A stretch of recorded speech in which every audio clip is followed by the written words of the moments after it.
हर खबर पर होगी आपकी पकड़। डाउनलोड कीजिए एबीपी लाइव ऐप। तो ये दर्द भरी चीख पुकार उस पुजारी की थी जिसे राजस्थान के करौली में जमीन विवाद में जिंदा जला दिया गया। निर्दयता पूर्वक करौली में पुजारी को जिंदा जला दिया गया। परिवार धरने पर बैठ गया है और उन्हें इंसाफ का इंतजार है, लेकिन सरकार इस मामले में अब तक पूरी तरीके से चुप है। परिवार का कहना है कि जब तक उनकी सभी मांगे नहीं मांग ली जाती तब तक उनका अंतिम संस्कार नहीं किया जाएगा। पुजारी की चित्कार हमने आपको सुनाई, किस तरीके से दर्द में कहरा रहे थे क्योंकि उन्हें जिंदा जला दिया गया था। ये उस वक्त की तस्वीरें जब उन्हें अस्पताल ले जाया गया था, लेकिन उन्हें बचाया नहीं जा सका। और दूसरी तरफ परिवार अब भी इंसाफ के इंतजार में बैठा हुआ है। मनोज का रुख कर लेते हैं। मनोज इस वक्त करौली में ही मौजूद। जी बिल्कुल, देखिए आपको बताना चाहेंगे कि यहाँ पर देखिए जो परिवार के जो लोग यहाँ पर बैठे हुए हैं, जो महिलाएं यहाँ पर बैठी हुई थी, उनमें से एक महिला की जो तबीयत है वो थोड़ी सी खराब हो गई है और जो पूरा माहौल है वो गमगीन माहौल है। यहाँ पर रो रो कर लोगों का यहाँ पर बुरा हाल है और सरकार की तरफ से अब भी कोई पूछने के लिए नहीं आ रहा है। घर की आप हालत, आपको इस घर की हालत दिखाना चाहेंगे। एक छोटी सी एक झोपड़ी है ये देखिए। सबसे बड़ी बेटी जो है ये सामने बैठी है पुजारी की, ये सबसे बड़ी बेटी बैठी हुई है। वो पुजारी जी के भाई बैठे हुए हैं, ये उनके बेटे हैं, ये उनके बेटे बैठे हुए हैं, ये उनके जमाई हैं बैठे हुए हैं। सब के सब दर्द में जी रहे हैं इस वक्त और कोई भी सरकार की तरफ से मिलने के लिए अभी तक नहीं आया है। सरकार की तरफ से कोई नहीं पहुंचा अभी तक। घर के अंदर खाने के लिए मुझे लग नहीं रहा कुछ है। कुछ भी नहीं है घर के अंदर, थोड़ा सा आटा है और कुछ भी नहीं है। 4 रोज हो गए, 4 रोज से कोई सुनवाई नहीं कर रहे हमारी। या तो फिर हमको मार दो, क्यों हमारी आत्मा को तड़पा रहे हो तुम।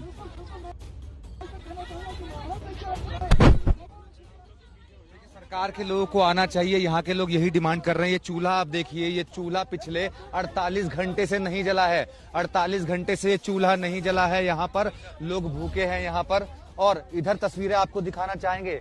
एक छोटी सी झोपड़ी है और यहाँ देखिए, ये सिर्फ खाने के लिए सिर्फ इतना ही आटा बचा हुआ है। सिर्फ आधा कट्टा जो आटा है सिर्फ यही इसमें बचा हुआ है। ये देखिए, ये सिर्फ आटा इतना ही बचा हुआ है यहाँ पर और घर में कुछ भी खाने के लिए यहाँ पर मौजूद नहीं है। 48 घंटे से चूल्हा नहीं जला है। लगातार मांग की जा रही है कि सरकार की तरफ से कोई आए, लेकिन कोई भी सरकार की तरफ से नहीं आने वाला है। 6 बेटियां हैं, 1 बेटा है और परिवार में कमाने वाला सिर्फ एक था क्योंकि बेटे की हालत थोड़ी ठीक नहीं है। आप कहां से आए हैं? मैं भारत साधु समाज का मंत्री हूं और मैं भारत सरकार से और राज्य सरकार से, अशोक गहलोत सरकार से मैं निवेदन करना चाहता हूं और इस पुजारी परिवार को तुरंत सहायता दी जाए और इसकी सुरक्षा की जाए और 50 लाख रुपए का मुआवजा दिया जाए और इसको सरकार के द्वारा और इसके बच्चों को नौकरी दी जाए। अन्यथा आगे का कदम हम लोग उठाएंगे, पूरे साधु समाज उठाएगा, भारत साधु समाज उठाएगा। राष्ट्रीय सेवा संगठन के माध्यम से मैं भारत के लोगों से और ब्राह्मण अन्यथा सभी समाजों से अनुरोध करना चाहता हूं कि इस चीज का विरोध करें और आगे आए। और अभी तक राज्य सरकार, माननीय अशोक जी गहलोत सरकार अभी तक आई नहीं है। हाथरस में तुरंत पहुंच गई, परंतु सरकार की तरफ से अभी तक कोई नहीं आया है। इसी बात का गुस्सा लोगों के अंदर है और आपको एक बार फिर से इस झोपड़ी की तस्वीरें दिखाना चाहेंगे। ये देखिए, एक छोटी सी झोपड़ी है जिसमें पूरा परिवार गुजर बसर करता था। सिर्फ एक कट्टा क्या, ये आधा कट्टा बचा हुआ है। ये पार्थिव शरीर है पुजारी जी का जो इंतजार कर रहा है अपने अंतिम संस्कार के लिए, लेकिन सरकार की तरफ से यहाँ पर कोई भी अभी तक नहीं पहुंचा है। सिर्फ 2 लोग यहाँ पर पहुंचे हैं, एसपी और कलेक्टर, जो कि मीटिंग कर रहे हैं। अभी तक मीटिंग का कोई हल नहीं निकला है, मांगे नहीं मानी गई हैं। और यहाँ पर एक बार तस्वीरें आपको सुंदर फिर से दिखाएंगे। ये जो परिवार के गमगीन लोग हैं, जो महिलाएं हैं, इनका रो रो कर बुरा हाल है। कोई ना कोई लगातार एक के बाद एक बेहोश होता जा रहा है। अब देखिए, ये हवा यहाँ पर इनको की जा रही है। सभी का रो रो कर बुरा हाल है और तस्वीरें आपको खुद बयां करेंगी ये दर्द की कहानी कि कितने ज्यादा दर्द में पूरा का पूरा दर्द है। अभी तक कोई भी इनको सहायता किसी की भी तरफ से नहीं मिली है। दूसरी तस्वीर एक बार कोशिश करते हैं यहां से दिखाने की। जो धरना यहां पर चल रहा है, धरना प्रदर्शन लगातार चल रहा है। सांसद किरोड़ी लाल मीणा जो है वो मौजूद हैं। गांव के तमाम लोग, देखिए आप तस्वीरों में, गांव के तमाम लोग यहां पर मौजूद हैं। धरना यहां पर लगातार जारी है। देखिए, ये गांव के तमाम लोग यहाँ पर बैठे हुए हैं अपनी मांगों को लेकर के, लेकिन सुबह से अब 2 बजने को आए हैं। सरकार की तरफ से कोई भी यहाँ पर आने के लिए तैयार नहीं है। आखिरकार सरकार कोई जवाब क्यों नहीं देना चाहती है? क्या वजह है कि सरकार की तरफ से कोई नहीं आ रहा है? और ऊपर जो मीटिंग चल रही है उसका हल अभी तक क्यों नहीं निकला है? 1 घंटे से ज्यादा का समय बीत चुका है, ऊपर जो मीटिंग हो रही है उसका भी हल अभी तक नहीं निकला है। सिर्फ एक छोटी सी जमीन के टुकड़े की वजह से एक पुजारी की मौत हो गई।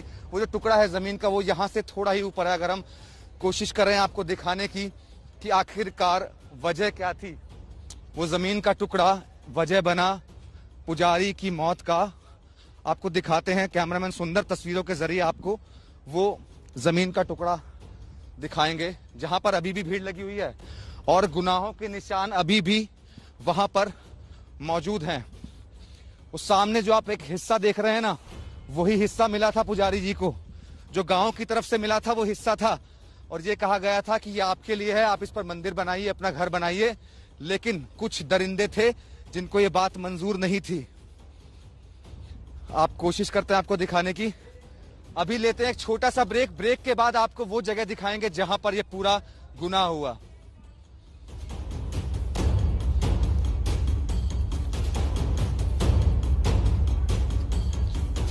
देखिए आपको वो तस्वीरें दिखाते हैं वहां जहां पर ये गुनाह हुआ था।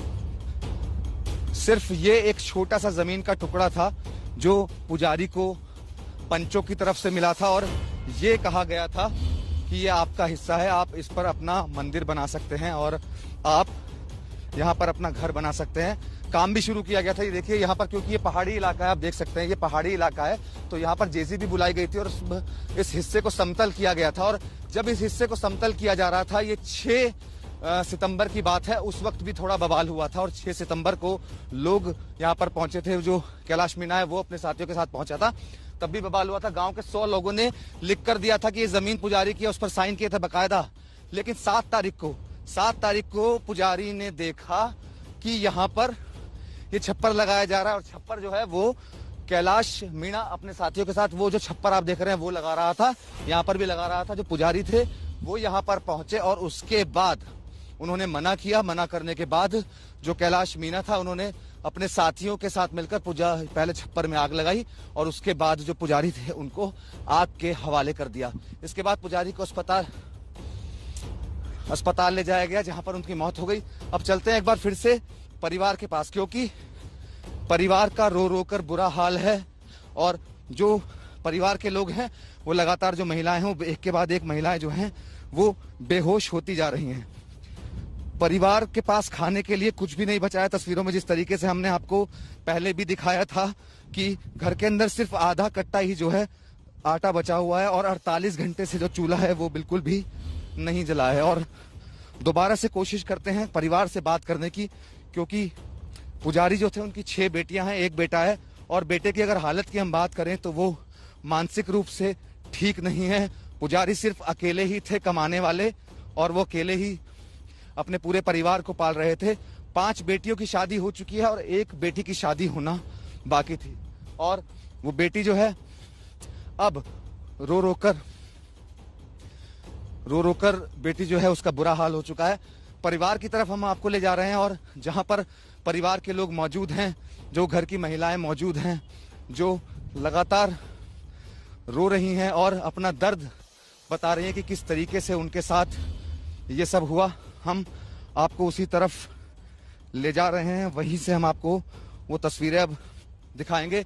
यहाँ जो सामने आप ये तस्वीरें देख रहे हैं, ये धरना प्रदर्शन चल रहा है गांव वालों की तरफ से। ये जो धरना प्रदर्शन है वो गांव वालों की तरफ से चल रहा है। सामने जो तस्वीर आप देख रहे हैं और परिवार जो है वो घर पर बैठा हुआ है। ये देखिए परिवार की तरफ बस हम अब आपको लेकर जाते हैं। ये जो प्रदर्शन आप देख रहे हैं, सुबह से लगातार ये प्रदर्शन चल रहा है। यहाँ पर ये देखिए तस्वीरों में आप, ये प्रदर्शन लगातार यहाँ पर चल रहा है। सारे लोग यहाँ पर डटे हुए हैं क्योंकि मांगे अभी तक पूरी नहीं हुई हैं। और दूसरी तरफ परिवार है जी, परिवार यहाँ पर इस जगह पर देखिए, परिवार यहाँ पर इस जगह पर बैठा हुआ है और यहाँ देखिए, यहाँ पर जो परिवार के लोग हैं वो यहाँ पर मौजूद हैं। उनकी पुजारी जी की बड़ी बेटी यहाँ पर मौजूद है। आपकी आखिरी बार कब बात हुई थी अपने पापा से? मेरे तो बात को नहीं साहब, मैं तो मेरी सास रही मेरे मुंडा से को बोले मुझे तो मिले अभी क्यों नहीं, मैं तो मलवा के मेरे तड़फड़ाती डोली, मुझसे नहीं हुई कुछ। आप उनके भाई हैं, उस वक्त क्या हुआ था? आप कहाँ पर थे? गाँव में मैं तो वहाँ गाँव में। आपको कैसे पता चला? मेरे को तो ये ले गया जी पीछे पता चलियो कि उसके ऐसे तेल छिड़क दिया और उसको बाम पटक दिया पूंज में, इसे बाद में सुनी मैंने साहब। मैं गांव में वहाँ सेवा पूजा वहीं करूँ मैं। जब इकलौते कमाने वाले थे पूरे परिवार के अंदर, अब कैसे गुजर बसर होगी? कैसे होगा? ये बच्चा है इसका, गुजर करने वाला ही को नहीं कोई। अब यही आटा मांगे ऐसे ही पेट भरे ही जो खत्म हो गया। सरकार की तरफ से भी कोई नहीं आया? कोई नहीं आया साहब, कोई ने कुछ भी नहीं बोला। सरकार की तरफ से अभी कोई नहीं आया है। पूरा परिवार इंसाफ की मांग कर रहा है। यहाँ की तस्वीरें आपको सुंदर एक बार फिर दिखाएंगे। जो यहाँ पर महिलाएं मौजूद हैं, जो लोग मौजूद हैं, सभी का रो रो कर बुरा हाल है। और जो पूरा ये गांव है गम के माहौल में डूबा हुआ है। जहाँ पर ये देखिए जो महिलाएं यहाँ पर महिलाओं से बात करने की कोशिश करेंगे। तो राजस्थान के करौली में एक पुजारी को जिंदा जला दिया गया। निर्दयता पूर्वक ये काम जो किया गया, उसके बाद परिवार धरने पर बैठा और उसने तय कर लिया कि जब तक सरकार की तरफ से वो तमाम मांगे जो सरकार से की गई है पूरी नहीं कर दी जाती, तब तक अंतिम संस्कार नहीं किया जाएगा। लेकिन इस पूरे मामले में अब एक नया एंगल भी निकलकर सामने आ रहा है या फिर आ सकता है। इस पर बात करने के लिए हमारे वरिष्ठ सहयोगी विजय विद्रोही हमारे साथ जुड़ गए, उनका रुख कर लेते हैं। विजय जी, मैं ये समझना चाहूंगी क्योंकि अब तक जो बड़ी हत्याएं हम एबीपी न्यूज पर रिपोर्ट कर रहे हैं देश भर में सामने आ रही है, हर एक को घुमा फिरा के जाति पर ले जाया जा रहा है। इस मामले में भी क्या इस तरीके का कुछ देखने को मिल रहा है? सुनाई दे रहा है कि पॉलिटिशियंस इसको अपने बेनिफिट में इस्तेमाल करेंगे इस अमानवीय कृत्य पर एक्शन लेने की बजाय। देखिए, दो घटनाओं का जिक्र किया जाए, हाथरस का जिक्र किया जाए। वहां जो पीड़िता है वो दलित परिवार से थी, तो भीम आर्मी वहां पर सामने आती है। और जो आरोपी थे क्षत्रिय समाज से थे, तो क्षत्रिय समाज के लोग उनको बचाने के लिए सामने आते हैं। यहाँ पर अगर हम करौली की बात करें तो पुजारी ब्राह्मण समाज से है, तो ब्राह्मण समाज ही सबसे पहले धरना प्रदर्शन करता है। और आरोपी मीणा समाज से हैं, तो मीणा समाज के लोग या तो चुप रहते हैं या फिर उनके जो एक बड़े नेता हैं किरोड़ी लाल मीणा, राज्यसभा सांसद, वो जरूर सामने आते हैं, लेकिन वो पीड़ित पक्ष के लिए सामने आते हैं। इसके पीछे भी जाति के पीछे राजनीति का खेल ये है कि गांव के लोग ही कहते हैं कि जो आरोपी हैं वो रमेश मीणा नाम के कांग्रेस के विधायक के समर्थक माने जाते हैं। तो आप देखिए जाति में जाति कैसे उलझी हुई है। उधर अशोक गहलोत की सरकार के एक कांग्रेस के विधायक। चाहूंगी बड़ी खबर आ रही है, अपने दर्शकों को बता दें कि कलराज मिश्र जो कि राज्यपाल हैं, उन्होंने इस पूरे मसले पर सीएम अशोक गहलोत से बात की है। राज्यपाल ने कानून व्यवस्था को लेकर चिंता व्यक्त की है। सीएम गहलोत ने राज्यपाल से कहा है कि ये बेहद चिंता में डाल देने वाली खबर है और इस पर जल्द से जल्द एक्शन लिया जाना चाहिए। इस खबर पर जो भी अपडेट होगा उसके साथ फौरन हाजिर होंगे।